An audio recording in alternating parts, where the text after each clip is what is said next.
Today I'm going to show you how to favorite accounts on Instagram so that you see more of the content you actually care about and less of the random stuff that clogs up your feed. Hi, I'm Marta, creator of the Social School and digital marketing consultant, where I help small businesses optimize their digital presence. When you favorite an account on Instagram, their posts are prioritized in your feed, and you can also view them in a special favorites feed. This is especially helpful for small business owners who want to stay on top of posts from their clients, partners, or industry favorites without getting lost in the algorithm. Here's how to do it. Go to the profile of the account you want to favorite. Tap the following button. You'll see a menu pop up. Tap Add to Favorites. You can add up to 50 accounts in your favorites list.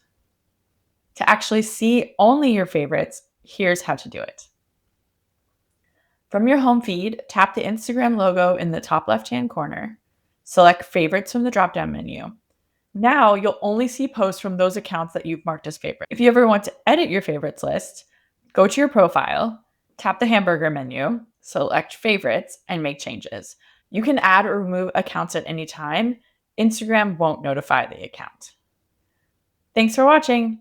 If you found this helpful, be sure to like and subscribe and let me know in the comments which accounts you're adding to your favorites list first. And if you want more in-depth help with your social media, check out my group coaching the Social School. I'll leave a link in the description.